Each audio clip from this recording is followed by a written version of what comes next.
Hi, Alex. Can you hear me? Yes, I can. Hello. Fantastic. How are you doing, Alex? Good, thank you. Thank you very much for inviting me. It's great to be back on the show. Yes, we enjoyed the last discussion very much. Our audience liked it as well. And I thought your new book is very, very interesting. And I wanted to delve into it. So let's get straight into it, right? Let's talk about DEI. Let's start there.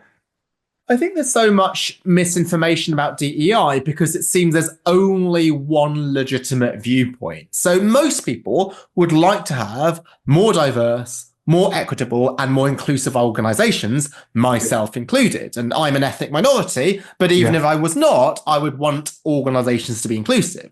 And so when you see evidence, such as McKinsey studies or BlackRock studies, Yeah. claiming that diverse organizations do better, you lap it up uncritically. You want to share it with others because you're not trying to spread misinformation. You're thinking you're spreading truth, and you think this truth is enriching. This truth is going to help diversity. So you Yeah. think that you are doing a good thing. And even if you notice some problems with the data, you don't want to criticize those studies because people might say, well, you're anti-diversity. Maybe you have a hidden agenda. Maybe you're Yes. racist, or maybe you're sexist, or maybe you're just scared. You think, oh, well, I might not actually have my job if I was to be pit up against women or non-whites, because the only way deep down I know I got my job was because I'm a member of the old boys club.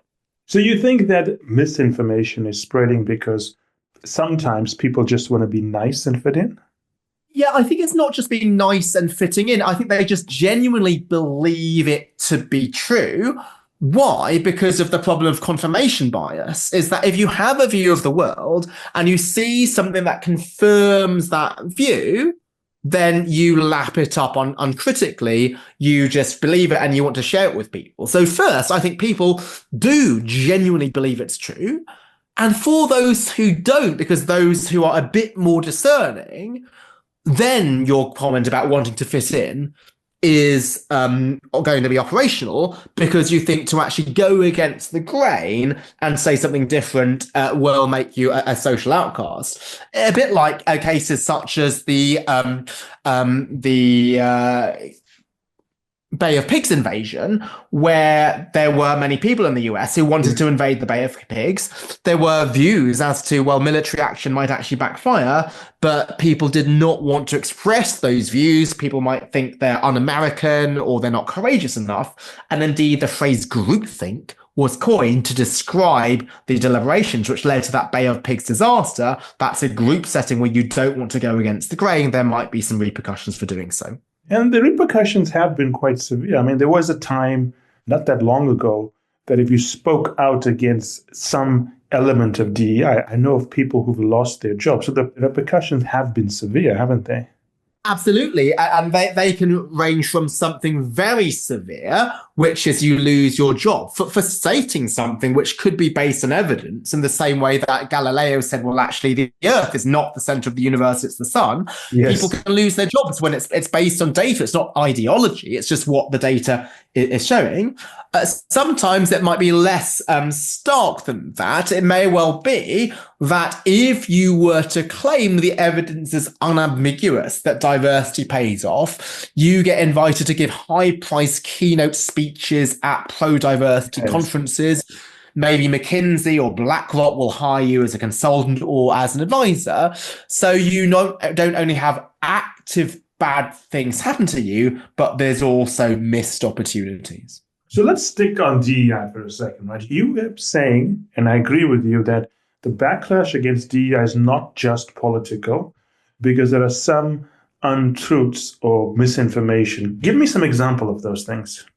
Yeah, so let's take the famous McKinsey study. So what they do is they have a measure of diversity, and they find that that measure of diversity is positively linked to financial performance. So they say, well, diverse teams perform better. That's great for McKinsey's reputation because they're seen to be pro-diversity, but that also seems to be practical, useful Yeah. advice to companies. Let's just have more diversity in the boardroom or the wider workforce. But there's many, many problems. Let me focus on just, let's say, three. So the first is they cherry pick their measure of performance. Yes. So there's loads of ways that you can measure performance, but the best way is to look at the long-term shareholder return. So why is shareholder return a good thing? Because it measures more than just profits. A company can have its stock price go up, even if it's not that profitable, because it's got some great future prospects. And indeed, some of the most valuable companies in the world today are tech firms, which are valued so highly because of their future potential. But what McKinsey looks at is one specific measure of profits, which is EBITDA, earnings before interest, tax, depreciation, and amortization. So why? Because that is only a measure of your short-term profits, whereas diversity should lead to long-term innovation. And even if you wanted to look at profits, there's lots of other measures of profits out there. Yes. EBIT is another one of them, return on assets. And so they cherry pick that one measure. And even if you were to look at other measures, the results go away. So it's as if they mined the data, they correlated diversity with so many potential measures of performance. EBITDA was the only thing that worked, and they trumpeted that one result. So that's number one. So it's actually, the results are not robust to begin with. Number two is it diversity causes performance, or is it performance causes diversity?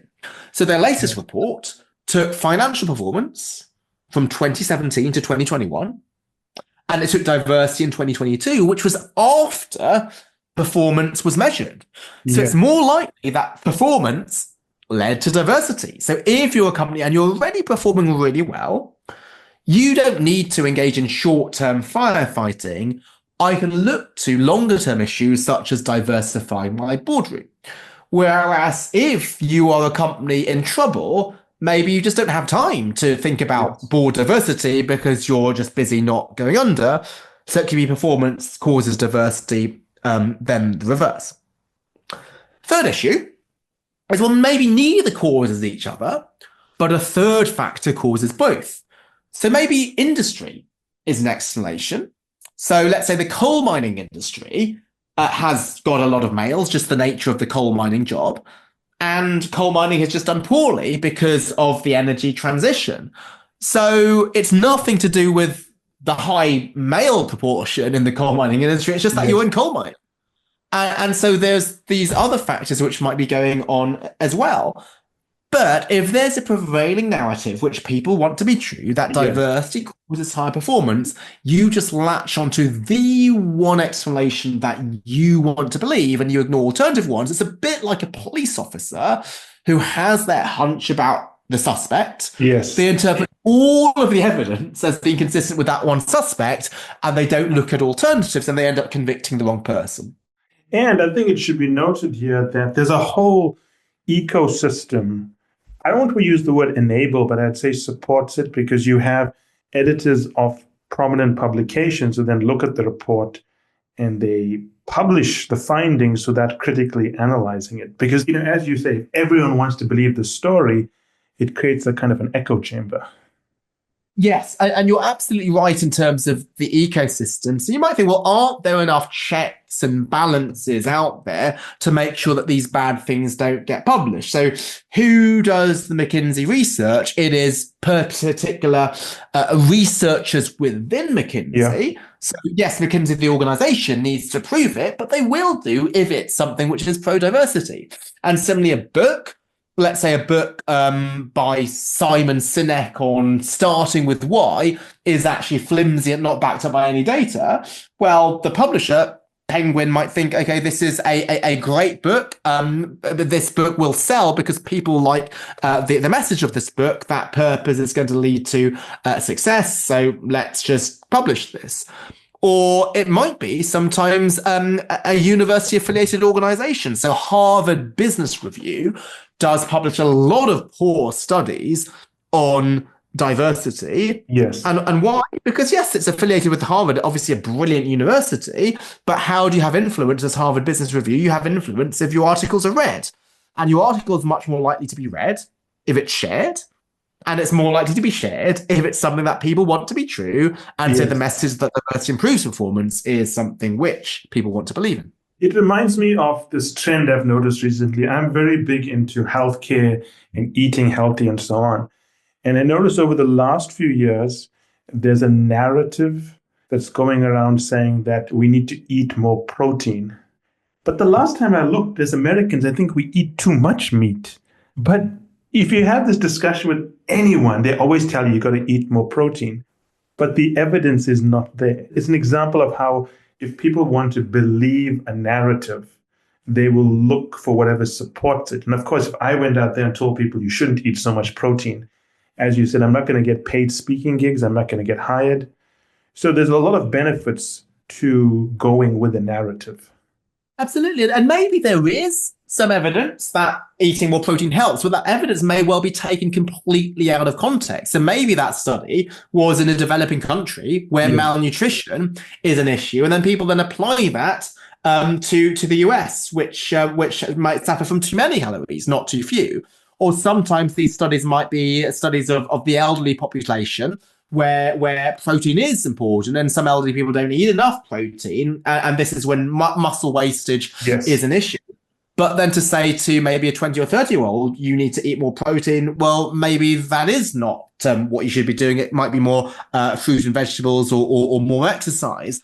But to give this nuanced message that protein is good if you're in a developing country or if you're over 70 years old, that is not going to catch fire as much as protein is good for everybody. Yes. Of all ages, of all countries, because then if it's universal, then more people will listen to you, more people will buy your book. And similarly for products. They now, I saw in the supermarket, protein cheese the other day. Yes. Isn't that a bit of a tautology? Because cheese naturally is high protein.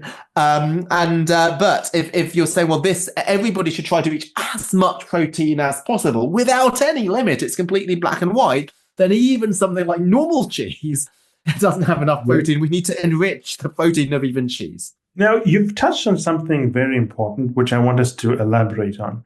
When I talk to executives and CEOs and so on, and recently I was talking to the country leader for long-term planning in a developing economy, and they were looking at what China and Korea and Japan had done by automating a lot of the production processes, and they wanted to follow the same process in their country.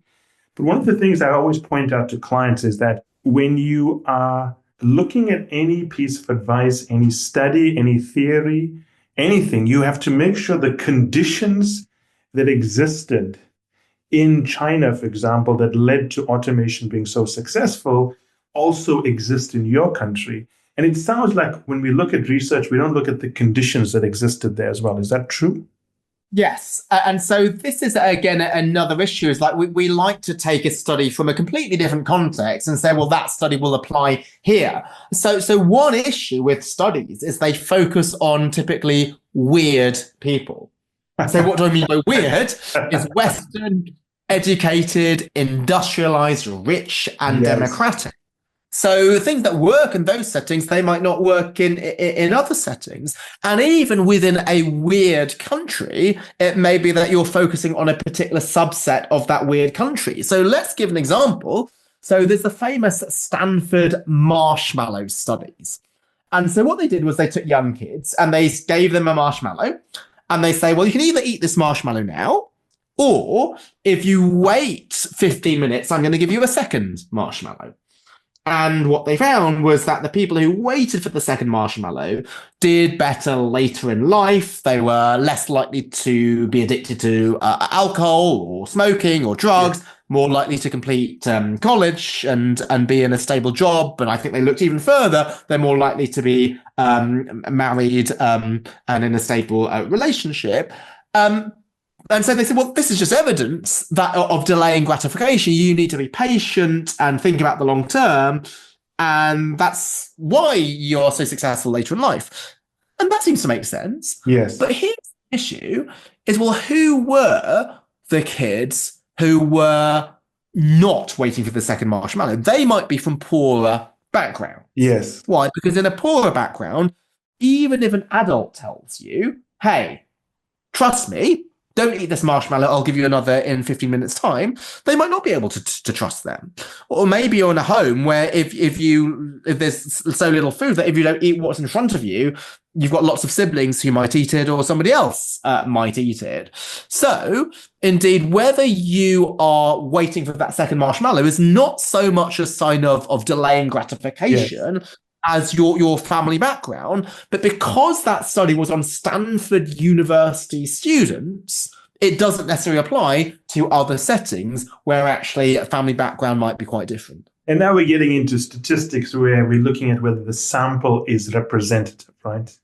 Absolutely, because people like to use this evidence. This proves that, a study proves that, scientists show that, research demonstrates that, but you only demonstrate it in one particular context. And now, under certain conditions. And under certain conditions. And normally you might, in some sciences, that doesn't matter because one carbon-14 atom is the same as another carbon-14 atom. It doesn't matter whether you study this in Bolivia or London, but people are different. And so how Stanford University kids will act is going to be different from how the kids of a more working class family might act. And how American kids might act is different to kids in a different cultural norm. So we can't always automatically take a study and say it applies to our setting. Now, clearly, perfect is not going to be the enemy of the good. Yes. Why? You're never going to have a study on exactly the same situation as you, maybe a 37-year-old man with 2 sons and 1 daughter who works in law. But what you want to do is you want to look at the context in which the study was conducted and ask, well, are there reasons why it might not apply here? So if there was a study on smoking causing cancer, even if that study was done in a different country, the effect of smoking on cancer is due to human physiology, and that could be the same as somebody in Slovakia as in the US. But if it's something on a cultural norm, on behavior, on willingness to trust an adult who promises another marshmallow, that is something where the setting absolutely does matter. And so this is why in social sciences, which is my domain, things are quite different from the physical sciences like carbon-14 atoms. Yes. And even quite different from the medical sciences, which depend on human physiology, which might be more similar across people. Well, I remember when I was a management consultant, I used to specialize in corporate finance and corporate strategy and the banking sector initially. And early in my career, we would, because the offices I was working in were a little bit smaller in the emerging markets, we would normally bring out the banking experts from the London office or the New York office to meet very senior clients in developing economies, usually the CFO or the CEO of a banking group. But one of the things that always annoyed the clients is when the senior partners would mention best practices that could never apply in an emerging market. For example, I remember once a presentation was done about how the leading banks in New York and Europe were using apps to engage customers. But that would never apply with this client because they only had a 3G phone infrastructure. And that's why they moved into SMS-based banking. But it's a very good example whereby you have to understand the context of any study or recommendation, right? Absolutely. And this can be quite problematic because you do have consultants or even business school professors whose expertise is only in the US or the UK, and they go to another country and they sort of try to tell, perhaps quite patronizingly, this country how they can do better, whereas their remedies, they might work in their home country, but not in the local context. But again, the idea of universalism, I have my hammer, I'm going to say, well, everything looks like a nail. I'm going to just give my mantra to every single company around the world. And I'm going to treat a large company as the same as a small company, even though for a small company, they might not have the resources to do certain things that you might be advising a large company to do. Let's say donate loads of money to charity or come up with a flashy purpose or mission statement. Let's go back to the diversity example because it's a well-known example. How did the study define diversity? It only looked at demographic diversity. So the McKinsey study first looked at whether you're a man or you're a woman. Yeah. And then it later editions looked at ethnic diversity. But this is really problematic because this reduces the totality and the complexity of a person to their gender and ethnicity. Yes. So this gives the impression that if you're a white male, you could never add to the diversity of an organization, even if you grew up in a different country because your parents are expats, or maybe your background is in humanities rather than in finance. Maybe you tend to be a more introverted person and everybody else tends to be extrovert. And also this pigeonholes minorities and women. It might suggest, well, there is a woman's way of thinking. Yes. So if we have more women, we have the woman's way is more represented. And for someone like me, there was an ethnic minority way of thinking. So I should be on the board to add this ethnic way of thinking. But Asians and Latin Americans and Indians and African Americans may all think differently. And within the context of Asians, people like to treat, Chinese and Japanese and Korean all the same because they say, well, they all look the same, which I think is, again, quite patronizing. And for someone like me, who is Asian of ethnicity, but I grew up in the UK, I spent 10 years in the US, I might have a quite different perspective than somebody who'd always lived in, say, Japan. Yes, and because it's almost a paradox whereby we say that everyone is the same, people are not different, but yet we define diversity by looking for the differences and saying there's a difference just because people look differently, right? Yeah, this is absolutely a paradox because people always say, okay, we want people who think differently. We want different ideas. And then we go really reductive. We say, well, we equate different ideas to the color of your skin or your chromosomes. Yes. And yes, there will be differences. Men and women might act differently. So there is evidence that women tend to be more emotionally intelligent. But to say, well, all women are act the same way. And I know some emotionally intelligent men and some less emotionally intelligent men and some less emotionally intelligent women. There's so many other things that we want to look at. But why do people retreat to something like gender and ethnicity? Is it's easy. Yes. And also they think it's very progressive. It's more progressive to stand up for minorities who might have been historically discriminated against. But there's lots of discrimination in other fields. So how many today? Yeah, absolutely. How many CEOs do you know who are tattooed, for example, or how many in the UK come from with a different accent? So in the UK, despite being a small country, just to have a different accent, people will form different opinions about you. Just to spit it out there, even though it's not a common topic, people's appearance. If you're seen as ugly, you will be discriminated against as someone who's good looking. If you think of what does a stereotypical CEO or banker looks like, it's somebody who is visually attractive and looks physically and athletically fit. And I, like you, I'm all into fitness, so I would love that to be a big predictor of success. But it does lead to discrimination against people who might have different, say body shapes to people's perceptions of what a leader should look like.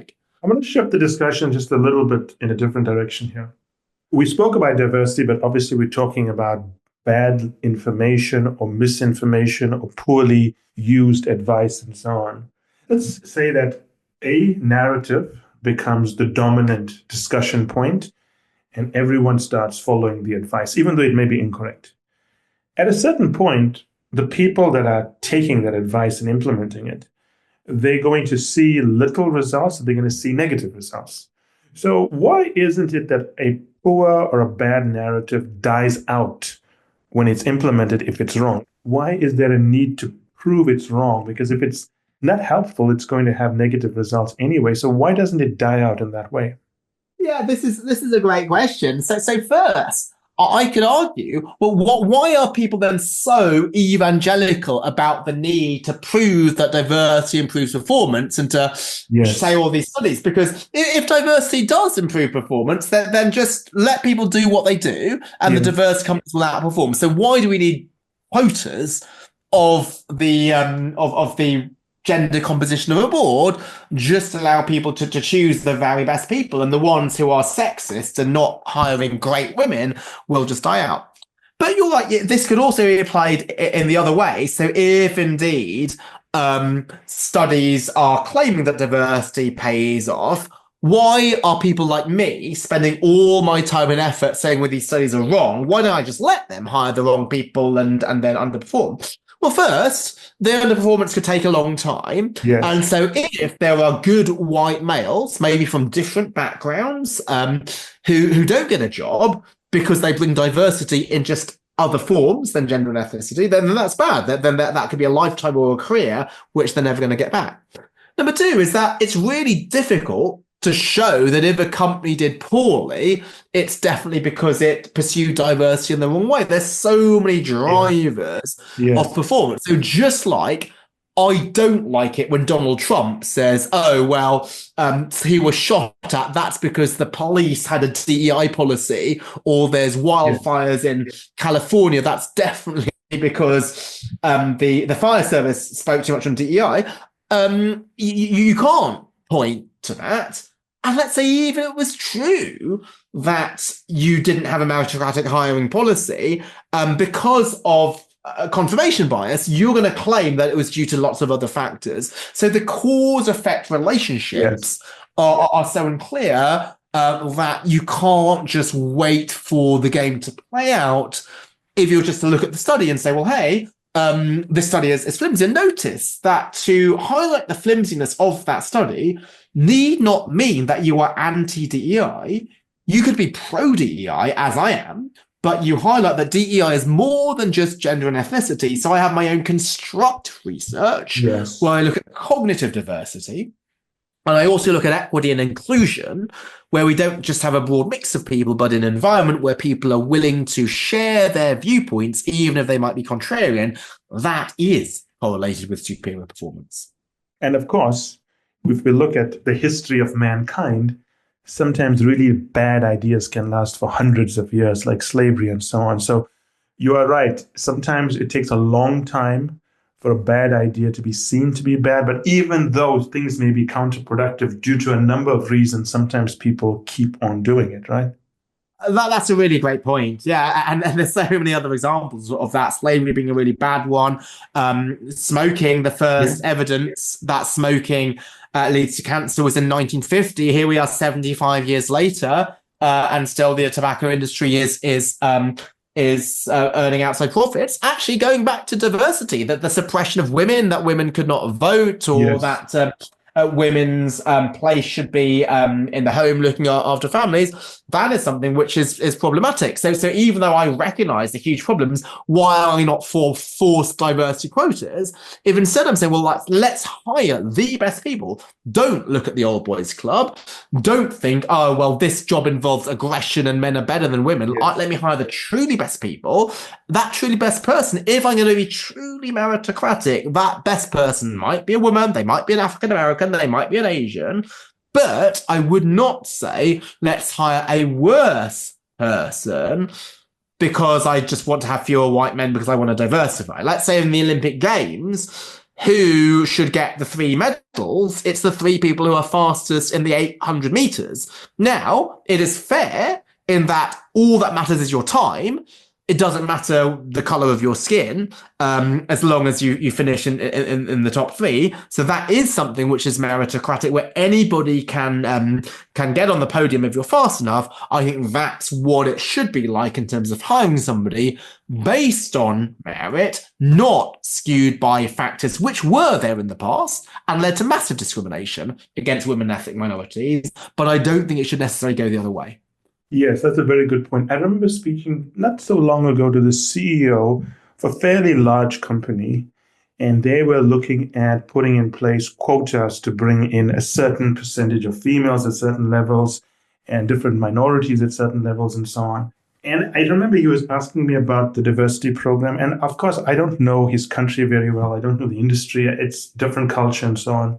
But the way I framed it to him is that given everything you are facing with very formidable competitors, given the changes in technology, the market, and you've got competitors, China coming, Japan, Korea, and so on, if you are so confident that you don't want to hire necessarily the best person to make your numbers, then you should do it. Because I think the part that is missed in the discussion, you brought it up, if companies want to be successful, they should be hiring the best person irrespective. Isn't that so? Yeah, so let's take the field of sport. So this was one where there was huge racism. If you had a black player, they Yes. would be greeted with monkey chants as soon as they got onto the pitch. Maybe bananas would be thrown at Yeah. them. Very few black fans in the terraces, and if you Yeah. were, you might get beaten up. And I sort of know this, and that I was an ethnic minority myself in the mid-90s, having a season ticket. I wasn't beaten up or anything, but you just could tell everybody else there was white. And so the first teams to sign black players, they weren't doing this to make any social statement in order Yes. to diversify their team, or to say, oh, we want a team to reflect the diversity of our community. They were doing it because there were some great black players, and they were great black players who were not being signed because of discrimination, because of this monkey chanting and this ridiculous behavior. And there were teams saying, no, we're going to sign this player because he is good. But what drove this was merit. And similarly, then later, the first Premier League clubs to sign Asian players, let's say Park Ji-sung, in a world in which maybe you think, well, Asians, because of the stereotype, they should be doing computer science, they should not be playing football. No, again, they did that for pure meritocracy. And I think that's what it should be. We should be colorblind, we should be gender blind, we should be blind to other things like appearance or sexuality. Focus on ability. And notice that meritocracy is not just your individual merit, but what you can bring to the team. So maybe you are less good in isolation than an alternative candidate, but you bring complementary skills. That is all part of general merit, but that should be the decision criterion. It shouldn't necessarily be, okay, I want to have more Asians on my senior management team because I think I have a social responsibility to increase Asian representation. It's a good example because I remember talking to a couple of executives in the auto industry about 3 decades ago, and they were convinced that if they moved their centers of excellence in engineering and research, and they moved some of their best production assets into places like China and so on, they were of the belief that the Chinese would never be able to master the engineering skills, the design skills to be a threat to them in the automotive sector. But of course, that turned out to be wrong, right? So these stereotypes hurt. And I think the point I want to make here is that, we've been talking about diversity, we've talked about ESG and so on. But ultimately, what you're trying to do here is help companies and people make good decisions so they can outperform their competitors, right? Absolutely. So that if the goal is indeed outperformance, what you should look at is the link between diversity and performance, and look at this rigorously. And if the data is not there, don't make up the data, then think, well, how can I learn from that data? Maybe there is still a case for diversity, but I need to define diversity more broadly than just gender and ethnicity. Now, notice this is not the approach sometimes people take. So sometimes people say, okay, diverse boards do better, period. Where period suggests it's not up for debate, which is ironic, given diversity is about being open to different viewpoints. But let's say diverse boards do better, period. All these McKinsey studies and these BlackRock studies show this. And then when you argue against this and you say, look, these studies are actually weak, they say, well, the science doesn't actually matter. Diversity is a human rights issue. Why are you focused on the link between diversity and performance when it's just the right thing to do? Well, you first said that it's linked to performance. So you're now playing chameleon and saying, well, now that there has been some pushback on it, let's completely change our tune and say it's a human rights issue.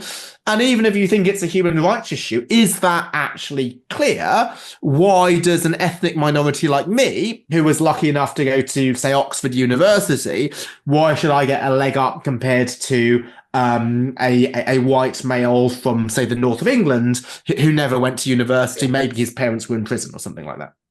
But that's a good point, because the way most of these arguments are constructed is one of two things, and you've said it very well. Either it's a social good, or it actually leads to an improvement in performance. But what often happens is when the data is not there, people say it's the right thing to do.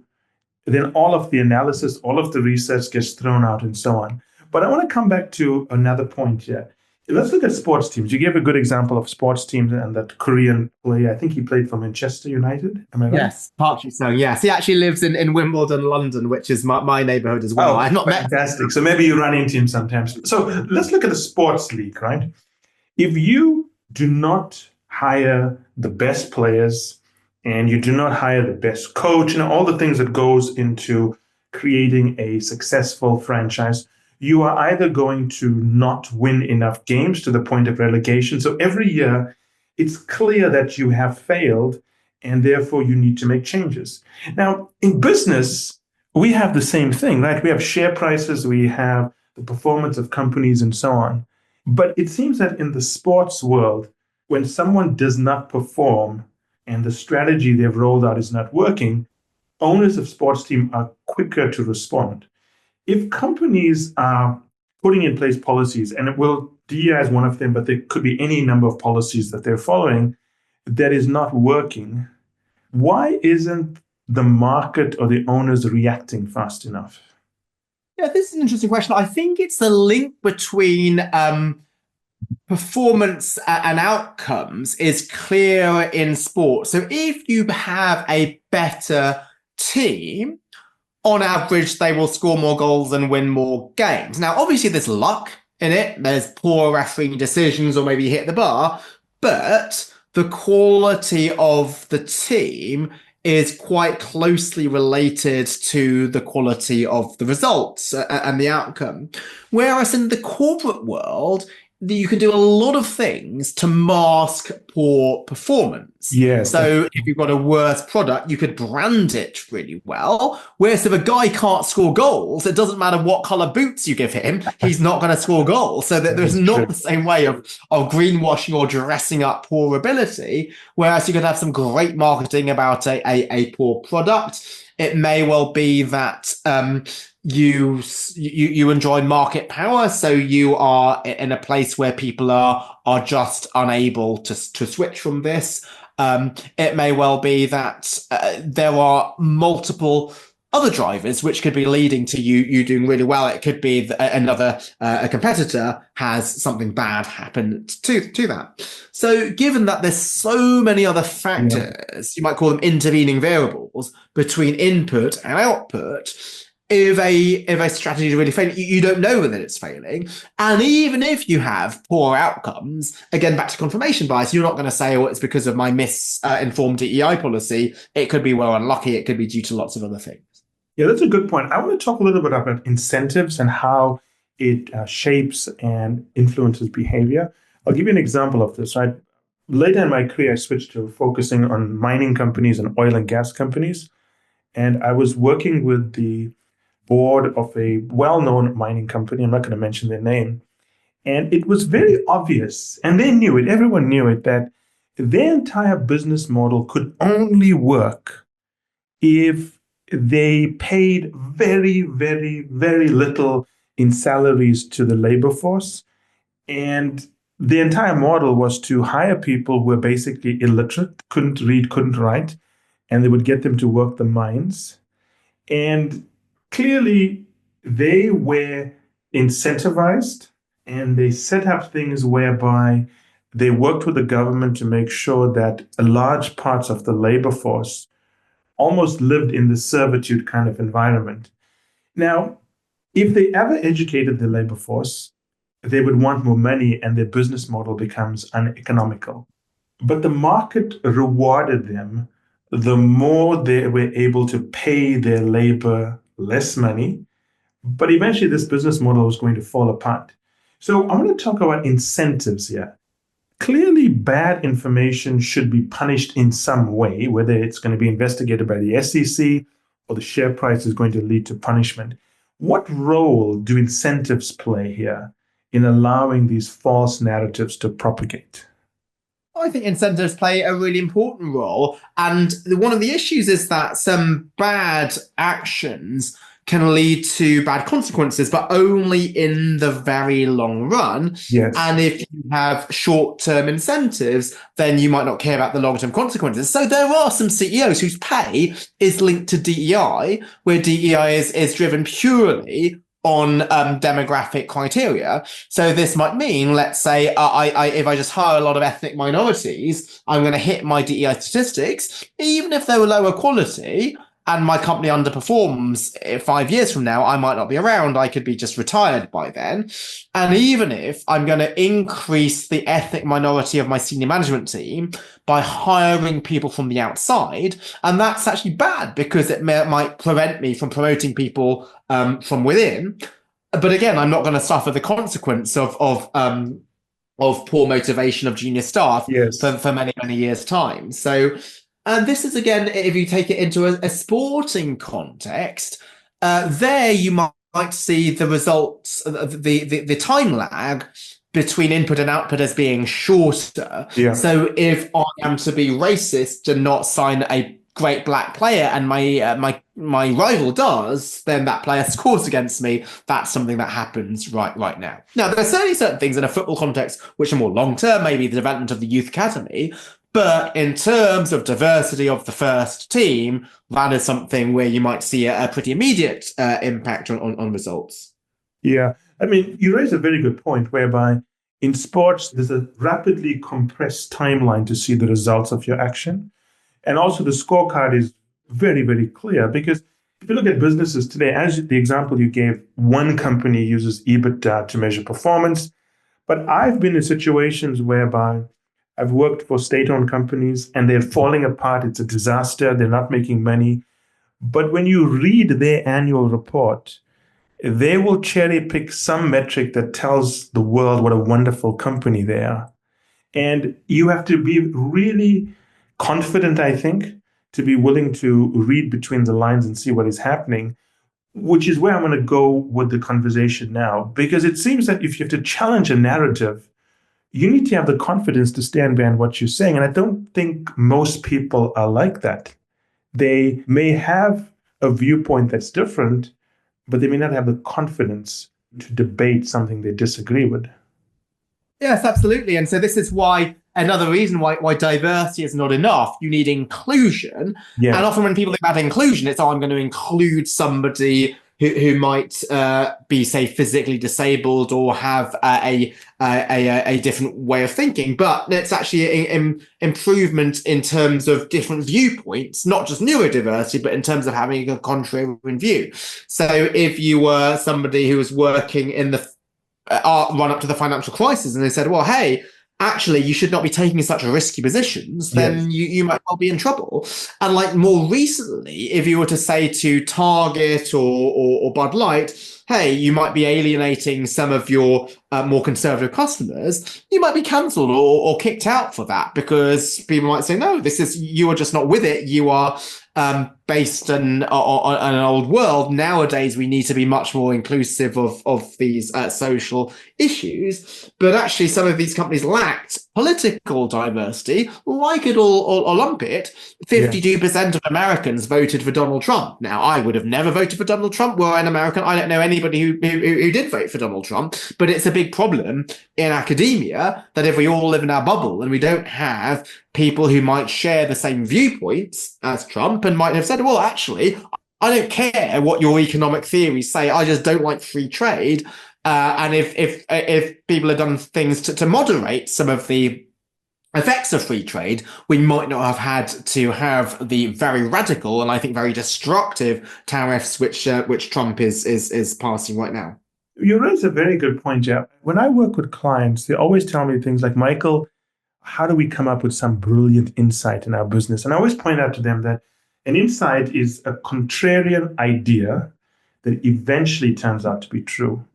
And if you present a contrarian idea to your fellow colleagues, whether it's a board and so on, you must have the confidence to defend it. So it's not enough to have the idea, you have to have the confidence to push it through.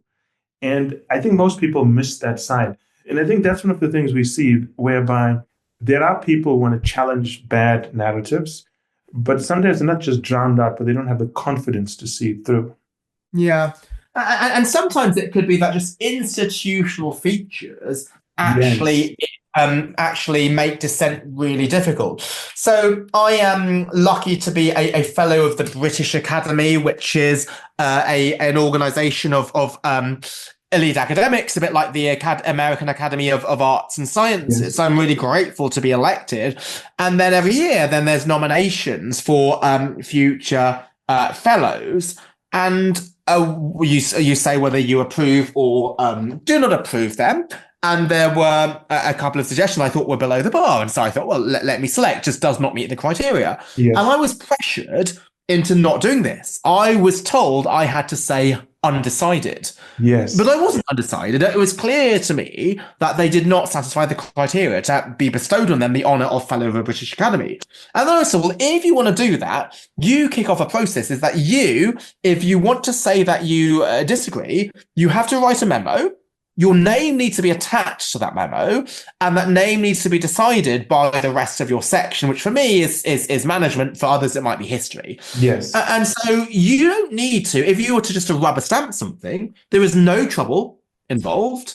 You don't need to justify why you think this person should be bestowed of this honour of being elected to the fellowship.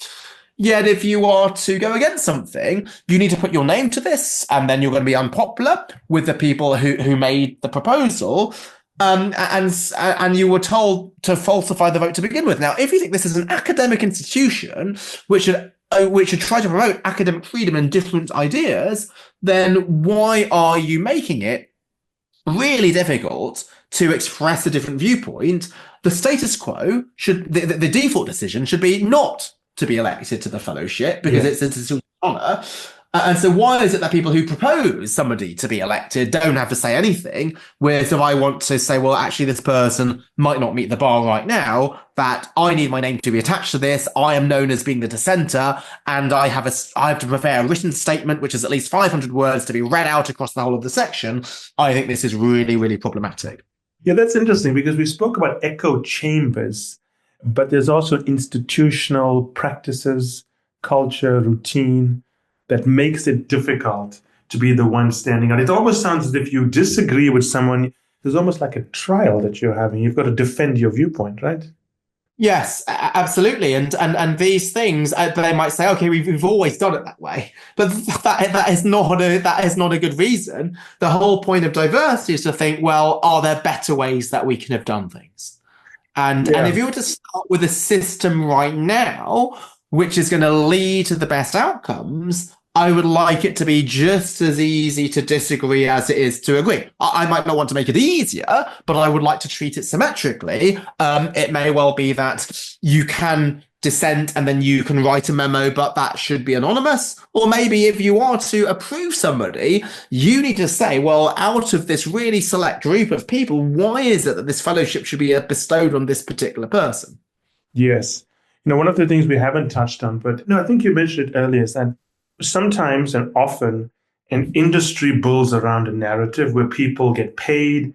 That's where they get their salary from, their consulting contracts. They build lucrative careers by peddling a false narrative. And when you think about it, it always comes back to money and incentives that encourage or drive bad behavior.